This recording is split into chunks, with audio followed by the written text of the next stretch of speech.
സാധാരണക്കാർക്കും ഇന്ന് വളരെയധികം പേടിയാണ് പോലീസ് സ്റ്റേഷനിൽ നേരിട്ട് പോകാൻ.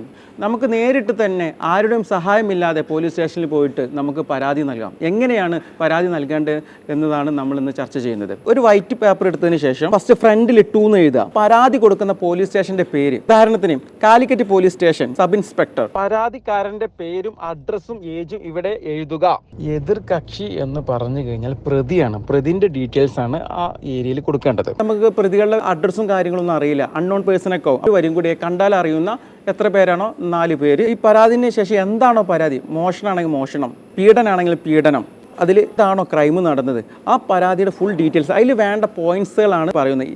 എന്താണ് നടന്നത്, എപ്പോഴാണ് ഈ സംഭവം നടന്നത്, എവിടെ വെച്ചാണ് നടന്നിട്ടുള്ളത്, ക്രൈമിൻ്റെ ഡേറ്റ്, സമയം, എത്ര പേര് ഉൾപ്പെട്ടിട്ടുണ്ട്, എല്ലാ ചെറിയ മൈന്യൂട്ട് കാര്യങ്ങൾ പോലും വിശദീകരിക്കണം. നേരിട്ട് കണ്ട സാക്ഷികൾ, പരിക്ക് പറ്റിയിട്ടുണ്ടെങ്കിൽ അതിൻ്റെ ഡീറ്റെയിൽസ്, തെളിവുകൾ ഉണ്ടെങ്കിൽ, അവിടെ സെക്യൂരിറ്റി ക്യാമറ പതിഞ്ഞിട്ടുണ്ടെങ്കിൽ സെക്യൂരിറ്റി ക്യാമറയുടെ ഡീറ്റെയിൽസ്, സാക്ഷികൾ ഉണ്ടെങ്കിൽ അവരുടെ ഡീറ്റെയിൽസ്, ഈ കുറ്റകൃത്യങ്ങൾ ചെയ്യാൻ അവരെ പ്രേരിപ്പിച്ച ഘടകങ്ങൾ എന്തൊക്കെയാണ്, നമ്മുടെ ആവശ്യങ്ങൾ എന്താണ്, ഈ ക്രൈം അവിടെ നടന്നിട്ടുണ്ടെങ്കിൽ നാശനഷ്ടങ്ങൾ, അതിൻ്റെ എമൗണ്ട് ഇത്ര, അതുകൊണ്ട് ഈ പ്രതിയിൽ നിന്ന് വസൂലാക്കി കിട്ടുവാനും ഈ പ്രതിക്ക് അർഹമായിട്ടുള്ള ശിക്ഷ വാങ്ങി കൊടുക്കണമെന്നും ഇതിൻ്റെയൊക്കെ ഡീറ്റെയിൽസ് ആയിട്ട് കൺക്ലൂഡ് ചെയ്യാം. പിന്നെ ലാസ്റ്റ് ആയിട്ട് നമ്മൾ ഇവിടെ സ്ഥലം, തീയതി, റൈറ്റ് സൈഡിലായിട്ട് നിങ്ങളുടെ പേര്, ഒപ്പ്. ഇത്രയൊക്കെയാണ് ഒരു പരാതിയുടെ ഒരു ബേസിക് ഡീറ്റെയിൽസ്.